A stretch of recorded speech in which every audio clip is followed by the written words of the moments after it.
Como eu disse há pouco, eu quero, a partir de hoje, alguns domingos, estudar com os irmãos sobre cultura. Criando culturas. Nos 6 dias que nós tivemos aqui, todos os pastores que aqui tiveram, trouxeram uma palavra a cada um. E dentro dessa palavra que trouxeram, dentro das ministrações, houve uma convergência em relação a um assunto principal. Buscar a Deus, estar na presença de Deus e viver uma vida de cristão. Os pastores que estiveram aqui, eles basicamente falaram sobre isso. Sobre a arca, sobre relacionamentos. E eu tenho buscado e estudado bastante sobre este assunto, cultura. Desde o final do ano passado, no começo deste ano, tenho buscado, tenho estudado, conversado até com alguns amigos. No nosso almoço que nós temos com pastores, a gente tratou um pouco sobre isto. Existe um grande pregador no mundo, um americano, pastor, escritor, chamado Rob Bell, que começou uma igreja nos Estados Unidos com poucos e hoje é uma das maiores que existem por lá. Ele viaja o mundo e ele trata muito sobre este assunto cultura. A gente precisa desenvolver algumas culturas dentro de nós. Só para você ter uma ideia, eu vou dar uma introdução aqui e depois vou falar do primeiro assunto. Mas primeiro você precisa entender o que é cultura, o que eu quero dizer com cultura. Segundo o dicionário, cultura é um conjunto de padrões de comportamento. Cultura é crença. Cultura é conhecimento. Cultura é costume que distingue um grupo social. Também define o dicionário cultura como forma ou etapa evolutiva das tradições, de valores intelectuais, de valores morais, de valores espirituais de uma civilização. Então isso quer dizer cultura. E eu aconselho você que gosta, e se você não gosta, adote esse gosto de trazer um papel, uma caneta, um caderno e anotar. Para que você depois na sua casa você possa rever tudo que nós estudamos e aprender com isso. Afinal de contas, aqui também é uma escola bíblica, nós estamos aprendendo aqui. É preciso criar a sua cultura. Guarde esta frase, daqui a pouco nós vamos falar bastante sobre ela. As cenas que nós temos na televisão mostram uma cultura que tem no Brasil, uma cultura nociva. Uma cultura de roubar. Existem candidatos ou governantes, um deles ficou famoso pelo jargão, ele rouba, mas faz. E olha que ele roubou bastante. Agora, com 80 e poucos anos, está preso. Como diz por aí o outro jargão popular, a justiça tarda, mas não falha. E se escapar da justiça do mundo, da de Deus ninguém escapa. Enfim, a gente vê cenas na televisão de uma cultura que existe ainda no Brasil, precisa ser erradicada, precisa ser arrancada rapidamente. Uma cultura de político, ele investe tudo o que ele tem e o que não tem para entrar lá, porque ele sabe que se ele entrar lá, ele vai recuperar tudo e vai ganhar muito mais. Os salários que se pagam são altíssimos, as falcatruas que se fazem são fáceis de se fazer, e as pessoas se corrompem, pessoas que eu digo até de cunho cristão, se corrompem por conta da facilidade que existe de corrupção. De uma escala de 1 a 178, o Brasil, ele é o número 69 na escala mundial de corrupção. O Brasil é um dos países mais corruptos do mundo. E essa corrupção cria nas pessoas um sentimento de indignação. Mas isso faz parte de uma cultura, e essa cultura que está vivendo hoje, ou agindo hoje no Brasil, está levando as pessoas a deixarem assim, que se dane, eu vou viver minha vida e eles que se lasquem lá. Por isso que a gente vê os políticos fazendo o que eles querem. A corrupção, né, é um fenômeno que é inerente das sociedades modernas. Eu me lembro que, conversando com João Pedro da Simone, ano passado, ano retrasado, eles foram para a África evangelizar, num dos países da África, e ele estava dizendo, ele falou, não mande dinheiro para ajudar igrejas na África, o dinheiro nunca vai chegar, ou você leva pessoalmente, ou você manda na conta da pessoa, e ainda assim na conta da pessoa é capaz deles tirarem. A corrupção lá é muito grande. Existe uma cultura de que tudo que se manda para lá, os governantes, os soldados, tal, eles que avaliam, retêm tudo que é bom e o resto que sobra, eles passam para a população. Por isso que a população lá é carente. Por mais ajuda que você mande, a corrupção lá, a cultura da corrupção lá na África é terrível. O Banco Mundial, que é um banco que controla as finanças do mundo, cria parâmetros para os países que estão em desenvolvimento ou os que já são desenvolvidos terem ideia do que eles têm financeiramente falando. Você já deve ter ouvido falar, por exemplo, do PIB, o Produto Interno Bruto, tudo que se produz dentro de um país e esse produto, ele, na maioria das vezes, é exportado.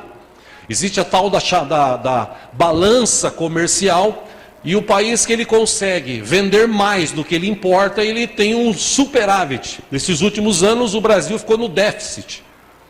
E o Banco Mundial, ele estima que nos países de corrupção, de 25% a 30% do produto interno bruto é desperdiçado.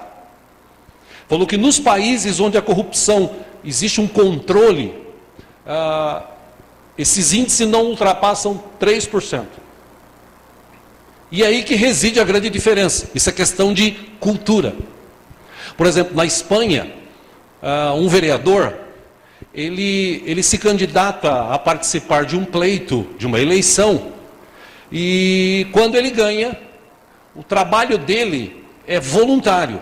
Ele recebe uma ajuda de custo de acho que 300 euros, que dá aí em torno de R$1.000. Quando dá isso?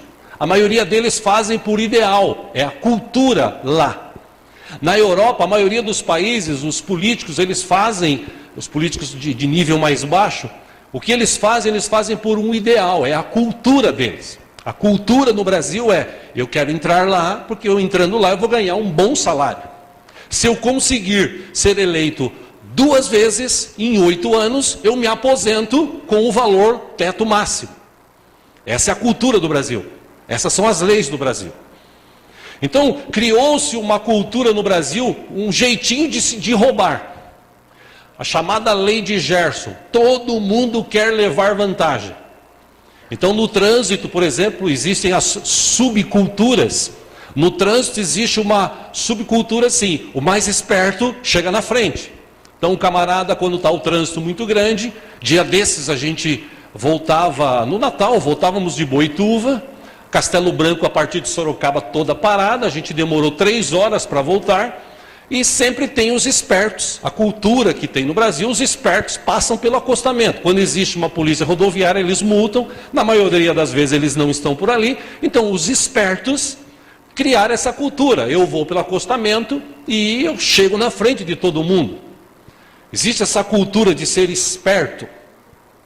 Existem outras subculturas no Brasil, de tentar levar vantagem em tudo, de se sobrepor aos outros, de se colocar acima dos outros.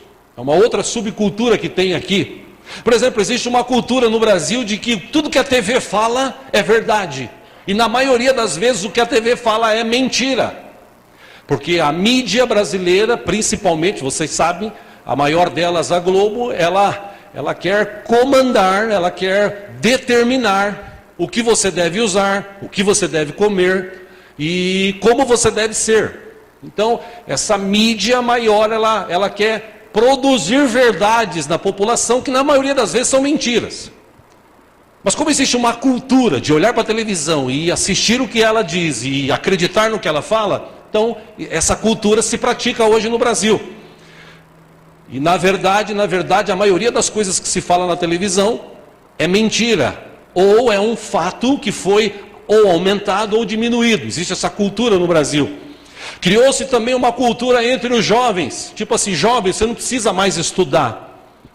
Você, do jeito que você está, estudando ou não, você vai para a escola, você passa de ano. Aí hoje a gente vê a maioria dos jovens que mal sabe escrever, não conhecem nada, absolutamente nada, falam muita besteira, e agora está criando essa subcultura no Brasil do jovem se prostituir, se drogar, dos jovens terem os seus grupos, as suas etnias e tal, se reunirem, fazerem o que eles estão ali determinados a fazer, e por isso a gente vê hoje uma geração que está depravada e drogada.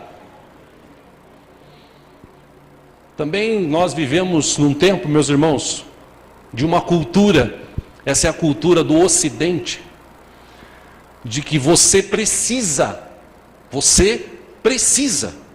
de uma televisão nova, você precisa de um carro novo, você precisa de um celular novo, você precisa ter bastante dinheiro, você precisa viajar o mundo.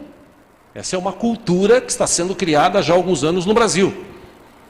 E na verdade, você não precisa de nada disso.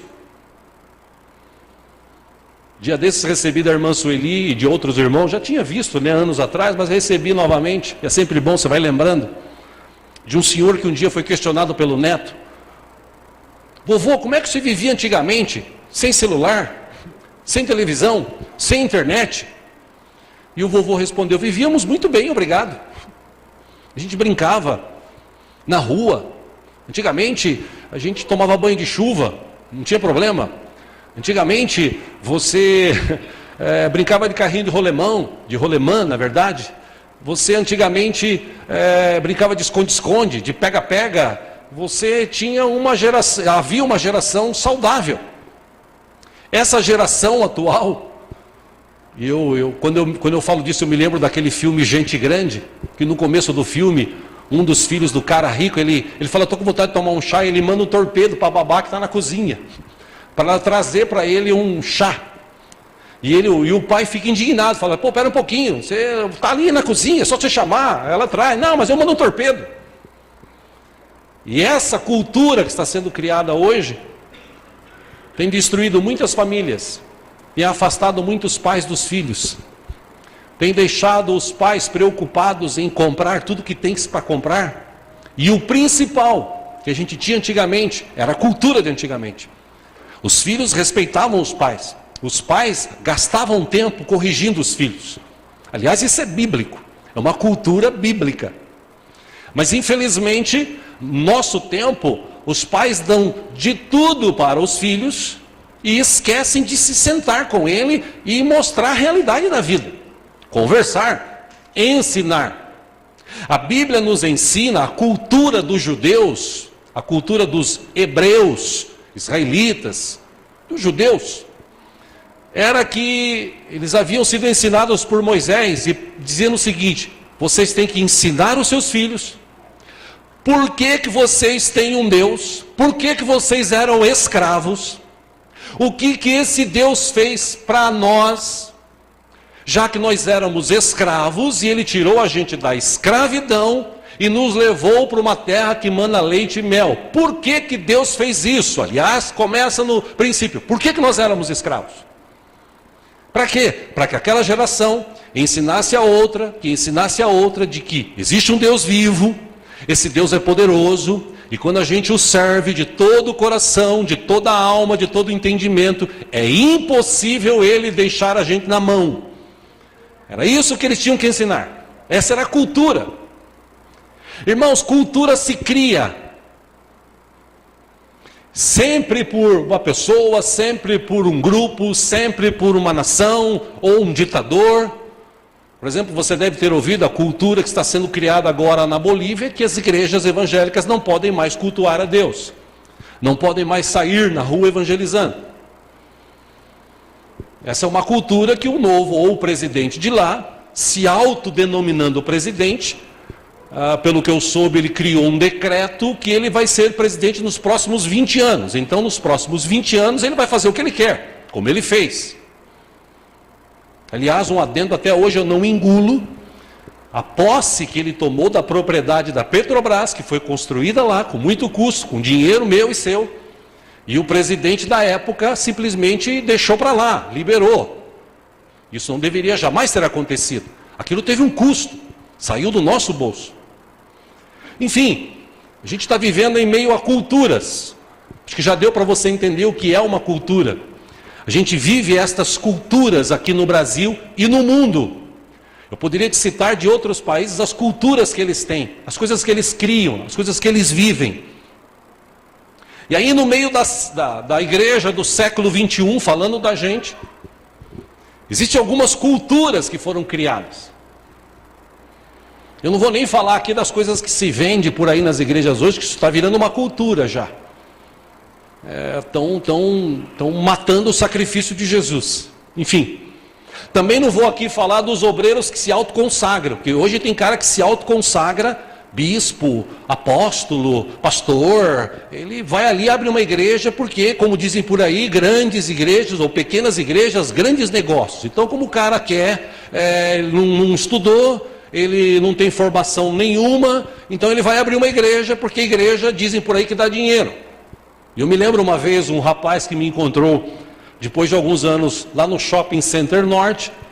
Eu já falei sobre isso aqui, mas é bom lembrar. E ele disse: ô Diego, quanto tempo? Eu era então, quando conhecia, gerente de uma loja de fotos no Tremembé. Você saiu da loja, eu soube que você virou pastor. Aí eu falei para ele: cara, eu sou pastor já há 10 anos e sou cristão desde que nasci. Eu tenho uma história dentro da igreja. Falou: então agora você está bem, cara, porque a igreja dá dinheiro. Eu falei para ele: cara, dá mesmo, dá bastante dinheiro. Inclusive você devia abrir uma. Abre uma igreja, cara. Você vai ver, é fácil alugar um salão, encher de cadeira e começar a falar umas coisas lá, cara. Você vai ver que você vai ganhar muito dinheiro. Aí ele parou assim, ficou olhando para mim e ele disse: desculpa aí, cara, eu falei algo que não devia. Eu falei: não, cara, você deve abrir uma igreja mesmo. Como muita gente hoje acha que igreja dá dinheiro, abre igreja. Que além de você ainda assumir o compromisso aqui, depois diante de Deus você vai dar conta de tudo que você falou. E tudo que você deixou de falar. Ele pediu desculpas, a gente se cumprimentou, ele foi embora. Então eu não vou nem falar de obreiros que se autoconsagram e das coisas que se fazem por aí. Agora, existe na igreja uma cultura, e Rob Bell fala bastante sobre isso, que precisa ser erradicada, precisa ser arrancada, precisa cortar na raiz. É a cultura da fofoca. Basta ser crente para ser fofoqueiro. Existe uma cultura nos bastidores das igrejas. Fofoca. Fala-se mal das pessoas. Aliás, nem só das igrejas. Eu estou falando de igreja, estou falando da gente. Mas nas famílias são assim, nas empresas são assim. Mas na igreja não era para ser assim. Igreja era para ser um lugar que as pessoas se amam, se respeitam. E estão ali servindo um bem maior, que é servir a Deus. Mas existem essas subculturas dentro da igreja. Por exemplo, uma delas é essa, é fofoca. E o Rob Bell, como eu disse, um grande pastor e escritor americano, ele escreveu, ele disse, nos bastidores das igrejas, existem aquelas pessoas que quando encontram outras, elas dizem assim: poxa, que bom que a nossa igreja está indo bem, está indo para frente, que bom que a nossa igreja está crescendo, glória a Deus, vamos lutar, vamos levar o evangelho a outras pessoas, beleza? Vamos convidar os nossos parentes, os nossos amigos, vamos mostrar Jesus através das nossas vidas, amém, irmão? Vem cá me dar um abraço. E também nas igrejas existe aquelas pessoas que elas ficam assim: você viu? O pastor falou lá, não concordo não, viu? O pastor agora está meio assim. Não concordo com aquele pastor lá, não concordo com aquela irmã lá, não concordo com aquele líder lá do grupo. Ele ali é metido pra caramba. Você viu o jeito que aquela irmã está vestida hoje? Parece uma sirigaita. Olha, você viu o carro daquele irmão? Esse deve estar roubando. Porque no Brasil o cara não pode comprar um carro novo. Se ele comprou um carro novo, ele está roubando. Diferente, como eu já falei aqui no passado e repito, da cultura americana. Porque lá nos Estados Unidos a cultura deles é o seguinte: quando o cara vê um outro com um carro bom, ele fala o seguinte: eu vou trabalhar e vou estudar porque um dia eu quero ter um carro assim. Aqui não. Aqui o cara vê o outro com um carro bom e fala assim: esse deve estar roubando, deve ser traficante ou político. Agora não, traficante, político ou pastor. É o que falam hoje. Existe a cultura dentro da igreja da mentira. Gente que está dentro da igreja e ainda está com essa cultura do inferno, de mentir, de enganar os outros. Enfim, existe a cultura da corrupção dentro da igreja.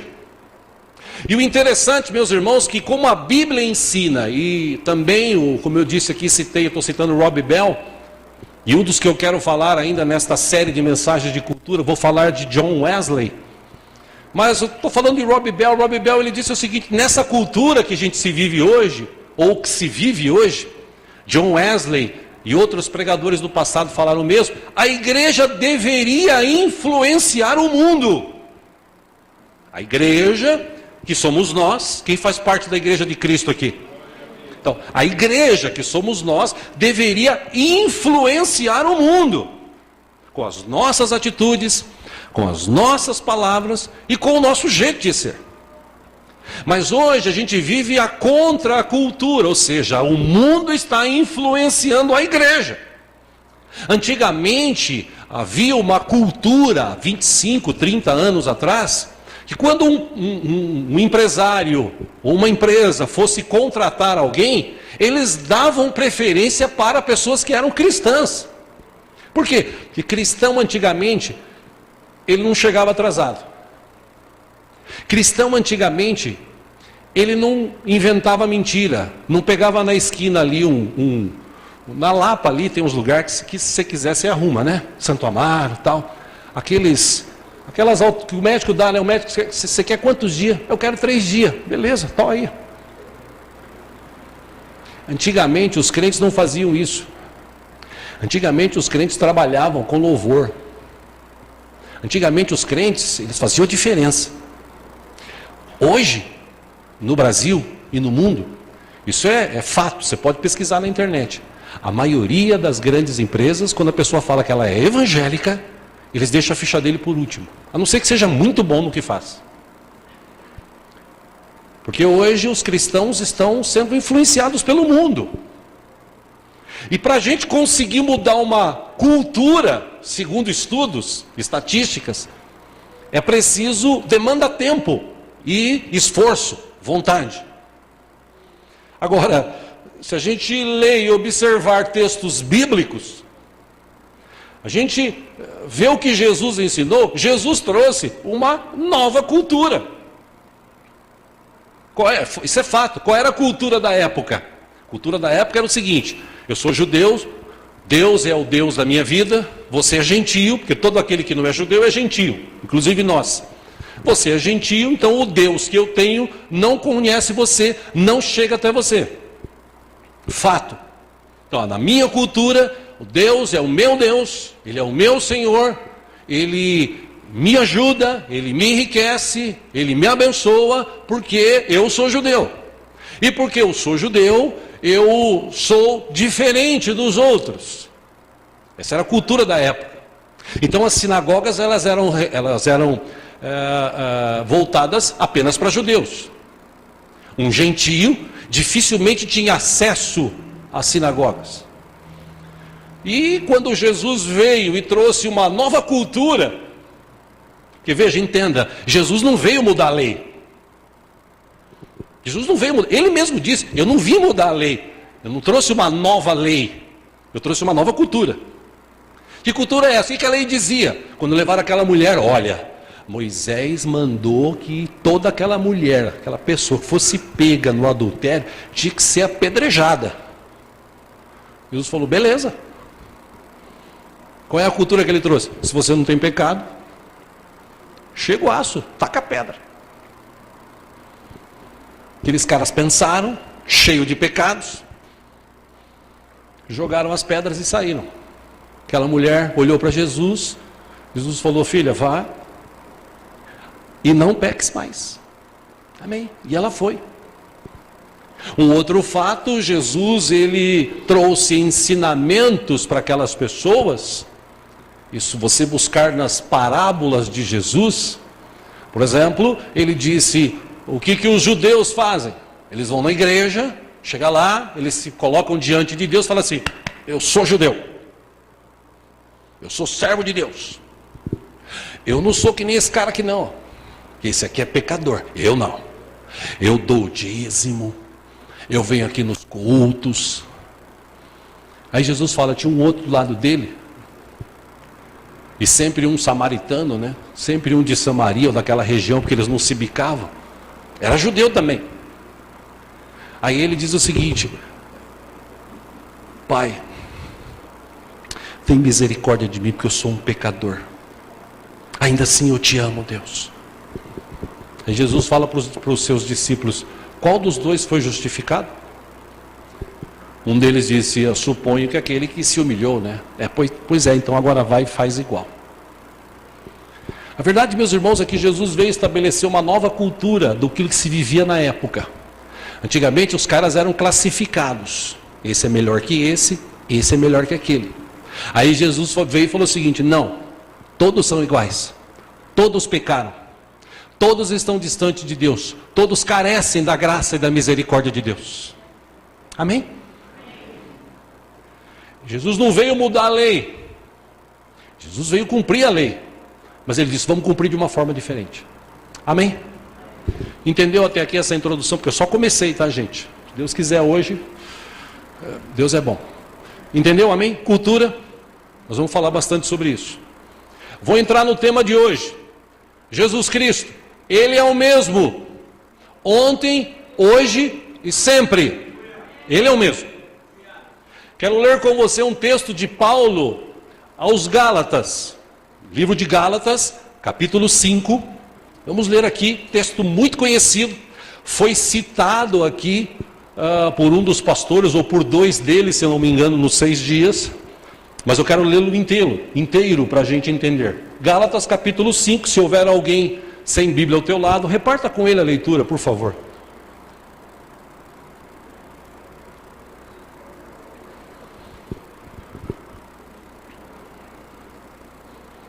Paulo escrevendo à igreja da Galácia, aos Gálatas, ele estava tentando trazer a memória daquele povo, lembrá-los de algo muito importante. Vocês viviam numa cultura, Jesus veio e trouxe uma outra cultura, de liberdade, de vida. Aí ele escreve, Gálatas 5, 1, foi para a liberdade que Cristo nos libertou. Portanto, permaneçam firmes e não se deixem submeter novamente a um jugo de escravidão. Versículo 2: ouçam bem o que eu, Paulo, lhes digo. Caso se deixem circuncidar, Cristo de nada lhes servirá. Pausa aí, o que é a circuncisão? Nada mais é que aquela operação chamada de fimose que alguns homens fazem, outros não. Antigamente, uma das alianças, ou uma das exigências, alianças, entenda como você assim desejar, de Deus para com Abraão, é que eles fossem circuncidados. Essa seria uma das diferenças entre eles. Aí Jesus veio e traz uma nova cultura, diz assim: você não precisa mais fazer isso, porque Deus não quer mais circuncisão no corpo, Deus quer circuncisão agora na mente. Você tem que circuncidar a sua mente, você tem que mudar a sua mente. Por isso que Paulo falou: se alguém vier falar para você, agora você precisa de novo, ou você precisa, se você não é, você precisa fazer essa operação, porque senão, Paulo está dizendo, não se deixe enganar. Versículo 3, perdão. De novo declaro a todo homem que se deixa circuncidar, que está obrigado a cumprir toda a lei. Já que você quer cumprir a lei, você tem que cumprir todos os itens. Versículo 4, vocês que procuram ser justificados pela lei, separaram-se de Cristo, caíram da graça. Versículo 5, pois é mediante o Espírito que nós aguardamos pela fé a justiça, que é a nossa esperança. Versículo 6, porque em Cristo Jesus nem circuncisão, nem incircuncisão tem efeito algum, mas sim a fé que atua pelo amor. Isso sim tem efeito. Essa é a cultura que Jesus trouxe. Versículo 7, vocês corriam bem. Aí ele pergunta, quem os impediu de continuar obedecendo à verdade? Versículo 8, tal persuasão não provém daquele que os chama. Versículo 9, ele cita um exemplo que o próprio Jesus também falou sobre isso, um pouco de fermento leveda toda a massa. Versículo 10, estou convencido no Senhor, de que vocês não pensarão de nenhum outro modo.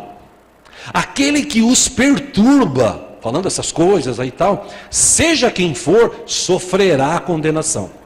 Versículo 11, irmãos, se ainda estou pregando a circuncisão, por que eu continuo sendo perseguido? Nesse caso, o escândalo da cruz foi removido. Versículo 12, quanto a esses que os perturbam, falando aí, um dos fatos aí, né? Falando sobre circuncisão, quem dera que se castrassem. Versículo 13, Paulo ressalta o que ele começa dizendo, irmãos, vocês foram chamados para a liberdade. Aí ele diz, mas não usem a liberdade para dar ocasião à vontade da carne. Ao contrário, qual foi a cultura que Jesus trouxe? Sirvam uns aos outros mediante o amor. Ele lembra o que Jesus falou, 14, toda a lei se resume num só mandamento, ame o seu próximo como a si mesmo. 15, mas se vocês se mordem e se devoram uns aos outros, cuidado para não se destruírem, mutuamente. Aí versículo 16, qual foi a cultura que Jesus trouxe? Viva pelo Espírito. Por isso que Jesus disse, eu preciso ir para o Espírito vir. E o Espírito encheu o coração daqueles homens. Paulo, um destes, ele disse, vivam pelo Espírito, e de modo nenhum satisfarão os desejos da carne. 17, pois a carne deseja o que é contrário ao Espírito, e o Espírito o que é contrário à carne. Eles estão em conflito um com o outro, de modo que vocês não fazem o que desejam. Versículo 18, mas se vocês são guiados pelo Espírito, não estão debaixo da lei. Aí ele cita 19, ora, as obras da carne são manifestas. Imoralidade sexual, impureza, libertinagem, idolatria, feitiçaria, ódio, discórdia, ciúmes, ira, egoísmo, dissensões, 21, e inveja. Também ele fala de obras da carne, embriaguez, orgias e coisas semelhantes. Aí ele fala, eu os advirto, pessoal, como antes já os adverti. Aqueles que praticam essas coisas não herdarão o reino de Deus. Ele fala, mas 22, o Espírito, ele traz um fruto, cultura dos céus. O fruto do Espírito é amor, alegria, paz, paciência, amabilidade, bondade, mansidão e domínio próprio. Contra essas coisas não há lei. Versículo 24, guarde no teu coração, os que pertencem a Cristo Jesus crucificaram a carne com as suas paixões e os seus desejos. Pausa, quem pertence a Cristo Jesus aqui? Tem certeza? Vou perguntar de novo, você tem certeza?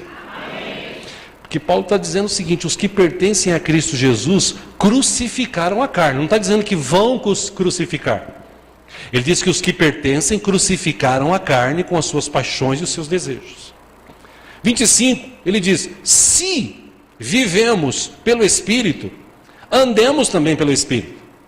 26 e último ele diz, não sejamos presunçosos, provocando uns aos outros e tendo inveja um dos outros. Só até aí. Irmãos, para a gente entender aqui a questão de cultura,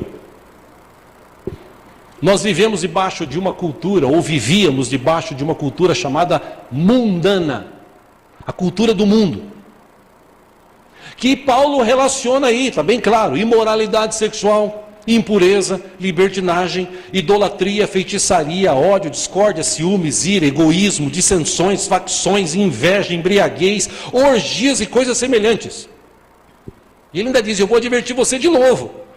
Quem pratica isso não vai herdar o reino dos céus. Aí existe a cultura que foi criada ou trazida dos céus por Jesus e pelo seu Espírito, que muda a vida da pessoa, que leva ela a viver uma outra cultura, que é a contracultura do mundo. Que cultura é essa? Amor, alegria, paz, paciência, amabilidade, bondade, fidelidade, mansidão e domínio próprio. E Paulo ainda diz: e contra essas coisas, esse fruto que o Espírito traz, não tem lei que te leve para longe de Deus. Ao contrário, a graça de Deus em Cristo Jesus te leva para perto dele, se você realmente viver essa cultura que vem dos céus. Mas nos nossos dias, meus irmãos, eles não ensinam essa cultura. Nos nossos dias a gente vive um momento de igreja, que igreja hoje está virando um negócio chato. Igreja hoje está virando um negócio chato. Um lugar onde as pessoas deveriam ir para adorar a Deus, para ter prazer. Como disse o salmista: alegrei-me quando me disseram, vamos à casa do Senhor. Não era para ser um peso, não era para chegar aqui e falar: oh meu Deus, mais um culto, e se eu não for, o pastor depois vai ficar me enchendo o saco, me perturbando, me ligando, e graças a Deus eu não ligo para ninguém aqui, né? Nesse quesito. Mas hoje em dia a cultura das pessoas é essa, é a cultura mundana. E ainda quando vai para a igreja, a pessoa diz o seguinte: olha, nós precisamos viver um renovo de Deus. Ah, é? Um avivamento? Não. É um renovo. Aí a gente vive agora essa cultura dos badulaques que se vende nas igrejas. Por quê? Porque é tudo badulaque, tá, meu irmão? Porque em meio a tantas coisas que acontecem hoje, se isso acontecesse, aqui não acontece, mas se isso acontecesse, eu acho que os apóstolos, eles se reviravam lá no túmulo. Se eles soubessem o que está acontecendo hoje no Brasil e no mundo. Porque estão matando o sacrifício de Jesus, irmãos. Tem lugar que eu já fui aí pregar, já fui ver, que tem a arca da aliança no altar. Pastor, mas a arca era do povo que saiu lá do Egito, que durante um tempo representava a presença de Deus para eles. Eles levavam a arca trazia prosperidade, a arca trazia cura. Os filisteus uma vez roubaram a arca, ficaram todos enfermos, correram devolver, e depois que eles devolveram, eles viram que Deus estava com o povo. A arca era um negócio maravilhoso, até Jesus. Eu não preciso ter arca na igreja hoje, eu tenho Jesus, Ele está vivo, está aqui comigo, está aqui contigo. Para que eu vou querer a arca? A arca era daquela aliança. Jesus fez uma nova aliança de sangue comigo e contigo. Então eu não consigo entender como é que esses caras fazem isso. Agora estão inventando o tal do mezuzá. O mezuzá é um hábito judeu. Lembra, eu já falei aqui ano passado, retrasado, isso é bíblico. Os judeus tinham o hábito de usar na mente, aqui na fronte, não era o mezuzá, era uma outra, era um chamado filactério. Era uma caixinha que eles tinham assim, textos bíblicos, mandamentos. Então, quando eles estavam durante o dia no lugar, eles puxavam e liam alguns versículos. Era um hábito deles, até hoje tem alguns assim. Isso chama-se filactério. E tem o mezuzá, que eles colocavam na porta, e isso trazia para eles a bênção e a proteção de Deus, com alguns textos também lá dentro.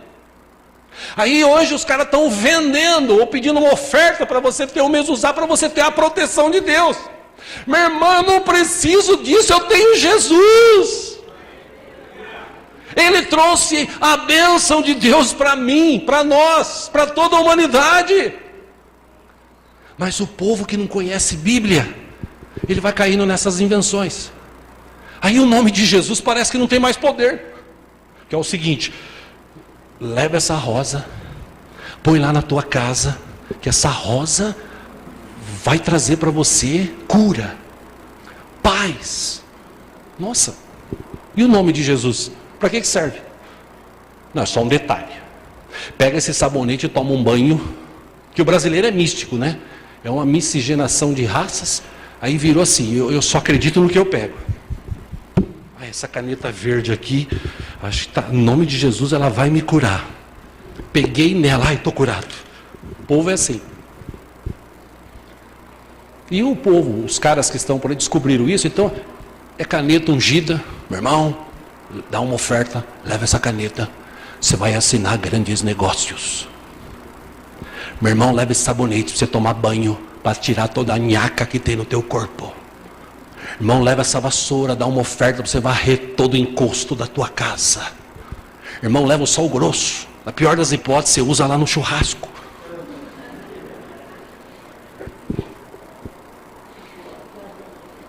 Irmão, parece que o nome de Jesus não tem mais poder. Parece que o nome de Jesus não cura mais. E o nome de Jesus cura. Parece que Jesus não está mais nos cultos. Mas quando tem 2 ou 3 reunidos no nome dele, ele está presente. Por isso que ele está aqui hoje com a gente. Aleluia. Parece que ele não se deve mais adorar a Deus, a Jesus.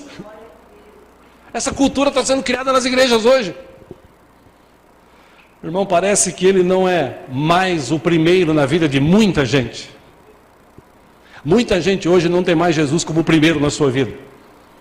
E eis o engano. Basta ganhar um pouco de dinheiro, basta ficar um pouquinho melhor no seu trabalho, basta ter um pouco mais da bênção de Deus, para as pessoas começarem a se afastar.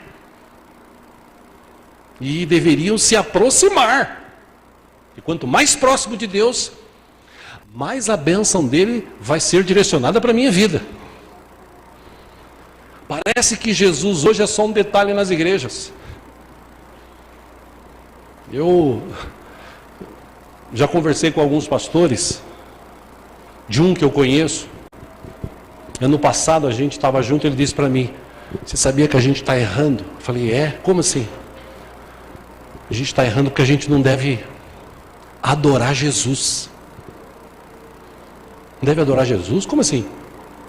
Não, a gente não deve adorar Jesus. Porque Jesus, ele foi um homem e tal. Eu falei: caramba, cara. Eu te mostro na Bíblia. Ele mandou uns textos. Eu falei: cara, Paulo está chamando Jesus de Senhor e Salvador. Então, não está chamando de Deus. Eu falei: pô, e quando o João fala lá que ele é Emanuel, e Emanuel quer dizer o seguinte: Deus conosco. Quer dizer que João se enganou? Aí eu falei para ele: cara, você é um cara assim, deve ser, acho que você é muito inteligente, porque todos os pastores que eu conheci na minha vida, inclusive meu pai, sempre falou de Jesus como um Senhor, Salvador e Deus.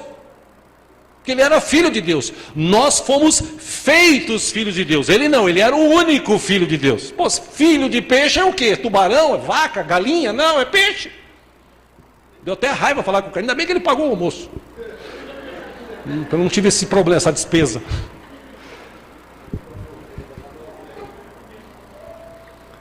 Eu falei para ele: irmãos, a gente está vivendo isso hoje. Parece que o nome de Jesus não tem mais poder.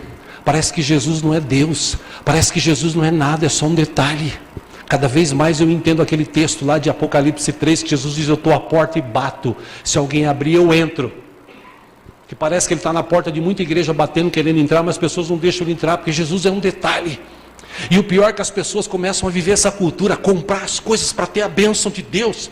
A palavra de Deus diz, livro de Hebreus, capítulo 13, versículo 8, Jesus Cristo é o mesmo ontem, hoje e para sempre. Ele não muda. Isso é Bíblia. Jesus Cristo é o mesmo ontem, hoje e para sempre. Quer dizer, ele é Deus, ele está conosco aqui nessa manhã, ele é o Deus que merece ser adorado, ele merece o melhor da nossa adoração. Ele, segundo João, é o mesmo que estava lá na fundação do mundo. João disse: no princípio era o verbo, e o verbo estava com Deus, e o verbo era Deus. Pô, você vem falar para mim que Jesus não é Deus? Você está ficando doido? Pô, para com isso. Mas essas subculturas estão sendo criadas no meio das igrejas. Lembra que Jesus falou, cuidado, no final dos tempos vão aparecer falsos profetas, que se bobear vão enganar todo mundo. Mateus 24, Jesus falou disso. O mesmo que estava em meio à tempestade lá, quando Pedro e os discípulos estavam no barquinho, o barquinho indo a pique. Quem estava lá com eles? Quem estava lá com eles, irmãos? Jesus. Dormindo, matava. É interessante, né? Lembra do irmão Antônio Pequeno, né? Tá mó. O barco para lá e para cá. Ia dormindo. Aí vai lá, ô Jesus, acorda, você não está vendo que a gente vai morrer? O cara, morrer como? Eu estou aqui, meu. Estou aqui. Aí Jesus sai lá. Vocês também, vou falar, tem pouca fé, hein? Os irmãos bully. Estende a mão e fala assim, aquieta-te. Aí a tempestade, para. Esse mesmo Jesus que estava com os discípulos, Ele está comigo e contigo hoje. Quando Jesus chegou lá para ressuscitar Lázaro, interessante, né? Chegou lá, aí vem Marta, Maria, Jesus, a gente mandou te chamar, por que o senhor atrasou? Se o senhor estivesse aqui, meu irmão não teria morrido. Jesus fala, Marta, Maria, eu sou a ressurreição e a vida. Eu sei, Jesus, que lá no fim do mundo a gente vai ressuscitar e tal, mas se o senhor estivesse aqui, acredite, eu estou aqui. Jesus está dizendo para ela o seguinte, eu não chego atrasado, eu chego na hora certa. E ele manda tirar a pedra e ele diz, Lázaro, sai para fora. E ele ressuscitou a vida daquele homem que 4 dias já estava morto. Aquele mesmo Jesus que estava lá, ele morreu, ele ressuscitou, ele está vivo, ele tem todo o poder nos céus e na terra, ele está com a gente aqui hoje. Meu irmão, minha irmã, Jesus Cristo não muda, Deus não muda. Aquele que os profetas falaram no passado é o mesmo Jesus que está com a gente hoje. Aquele que, quando você nasceu, quando eu nasci, Ele estava lá. Por isso que eu e você estamos aqui hoje, porque Jesus estava lá. E lendo a história do John Wesley ontem e hoje, ele dizia, a história dele é o seguinte, quando ele tinha 5 anos, ele tinha 15 irmãos. Quando ele tinha 5 anos, aonde ele morava pegou fogo. Aí ficou aquela luta, tira 1, tira 2, 3, 4, 5, 6, 7, 8, 9, 10, e ele estava quase morrendo queimado, com 5 anos de idade. Aí a mãe, o bombeiro entrou, pegou, tirou ele. E quando a mãe dele viu que ele estava vivo, ela falou assim, Deus tem uma obra para fazer na vida do meu filho, eu vou cuidar dele. E ela começou a ensinar ele a ler e escrever, citando para ele os salmos. E aquele rapaz cresceu, virou um homem, e se tornou um dos maiores evangelistas que o mundo já viu até hoje. Por quê? Porque Jesus estava lá com ele. Jesus era aquele que estava lá no meio dos 3, que era o 4º homem. A gente crê era Jesus. Quando eu nasci, segundo a história da minha vida, quando eu tinha 6 meses, 1 ano, eu tinha algumas feridinhas na cabeça, suava muito, feridas na cabeça. Eu precisava de vento.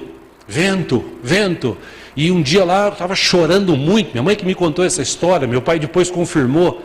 E eu chorava muito, desesperadamente. E morava em São Vicente. São Vicente não tinha época que não tinha vento.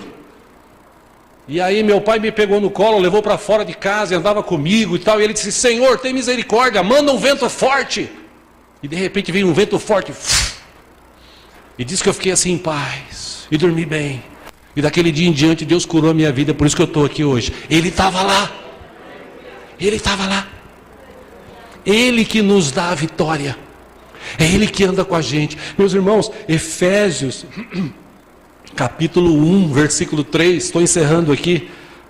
O apóstolo Paulo escreveu, bendito seja o Deus e Pai de nosso Senhor Jesus Cristo, que vai nos abençoar com todas as bênçãos espirituais nas regiões celestiais em Cristo. Amém, irmãos? Amém, amém nada. Amém nada. Deus já nos abençoou. Já nos abençoou. Esse é o erro de muita gente. Um dia Deus vai me abençoar e eu vou ter aquele negócio. Um dia Deus... Para de falar isso. Deus já te abençoou com toda a sorte de bênçãos nas regiões celestiais. É só você permanecer firme e crer que Deus vai trazer isso para a tua vida. Agora, no tempo dele, tempo, demanda confiança, demanda relacionamento, demanda essa cultura, viver a cultura do céu, se relacionar com Deus. O problema é que as pessoas são imediatistas, elas querem viver sempre as coisas rápidas. Aí vem essas igrejas e começam a falar dessas coisas rápidas. Leva isso aqui, pega isso aqui, compra isso aqui, que você vai ver a bênção de Deus vir na sua vida. A bênção de Deus já está em nós, meu irmão. Deus já te abençoou. Amém, queridos? Lembrando aqui, versículo 4. Porque Deus nos escolheu nele antes da criação do mundo. Para quê? Para sermos santos e irrepreensíveis de sua presença. Em amor, nos predestinou para sermos adotados como filhos, por meio de Cristo Jesus ou de Jesus Cristo, conforme o bom propósito da sua vontade, para o louvor da sua graça, da sua gloriosa graça, a qual nos deu gratuitamente no amado, no querido, no adorado Jesus Cristo. Ou seja, meu irmão, eu encerro dizendo o seguinte: essa questão de cultura, ou a gente vive essa cultura dos céus, que é uma cultura que a Bíblia veio para implantar nas nossas vidas, Jesus trouxe, ou a gente vai viver a cultura do mundo. No domingo eu vou na igreja, eu ouço uma palavra, o nome de Jesus cura, o nome de Jesus liberta, o nome de Jesus abre porta, o nome de Jesus realiza coisas impossíveis. No nome de Jesus, ventos são parados, tempestades acabam. No nome de Jesus, pessoas são livres. No nome de Jesus, pessoas são alcançadas, são libertas, são transformadas. Aí chega na segunda-feira, liga a televisão e fala assim: e a crise está difícil nesse país. Vão aumentar de novo o preço da gasolina. Oh, desgraça de país, de governo. Não, tem que falar o seguinte: Deus, tem misericórdia e muda essa nação. Que a tua oração tem poder, meu irmão. A tua oração tem poder, minha irmã. Deus, tem misericórdia, muda esta nação, Senhor. Eu quero viver um novo tempo na minha vida. Sai daqui com essa palavra no teu coração assim: eu não vou viver mais a cultura do mundo, eu vou viver a cultura dos céus. O que eu preciso fazer? Eu preciso me reconciliar, eu preciso formar um novo pacto, sei lá, com Deus, com Cristo, como diz lá na palavra de Deus, no livro de Lucas, capítulo 22, versículo 19 e 20. Jesus disse o seguinte: ele tomou o pão, deu graças, partiu, deu aos discípulos, dizendo: isto é o meu corpo, dado em favor de vocês. Façam isto em memória de mim. Versículo 20 ele disse: da mesma forma, depois da ceia, tomou o cálice, dizendo: este cálice é a nova aliança no meu sangue, derramado em favor de vocês. Irmão, deixa eu fazer uma pergunta retórica aqui, óbvia. Nova aliança é o quê? Nova é o quê, irmão? Nova. A aliança passada foi com aquele povo. Jesus fez uma nova aliança no sangue dele, que foi derramado na cruz por mim e por você, para perdoar os nossos pecados, para nos purificar. E quando ele ressuscitou, ele disse: e eu estarei convosco todos os dias, até a consumação dos séculos. Vou falar de novo. Jesus disse: eu estarei convosco todos os dias, até a consumação dos séculos. Você precisa de vassoura ungida? Você precisa de sabonete ungido? Você precisa de arca, de aliança, de mezuzá? Você precisa do quê? De Jesus. E Ele está aqui nesta manhã, com os braços abertos, não mais na cruz, ressuscitado com todo o poder, com os braços abertos, dizendo: vem aqui para a minha cultura. Se o teu fardo é pesado, leva o meu. teu jugo está difícil, leva o meu que é mais suave. Mas eu estou com você, eu posso mudar a tua vida. Irmão, irmã, para a gente encerrar, ou eu vivo a cultura bíblica, ou eu continuo vivendo a cultura mundana. A gente escolhe. No final, você vai ver o resultado. Se você servir a Deus de todo o teu coração, eu tenho certeza que a tua vida vai mudar. Amém? Esse Senhor e Salvador Jesus Cristo está conosco aqui nesta manhã. A Ele toda a honra, toda a glória, todo o louvor, toda a adoração, hoje e sempre. Amém. Vamos aplaudir porque Ele merece.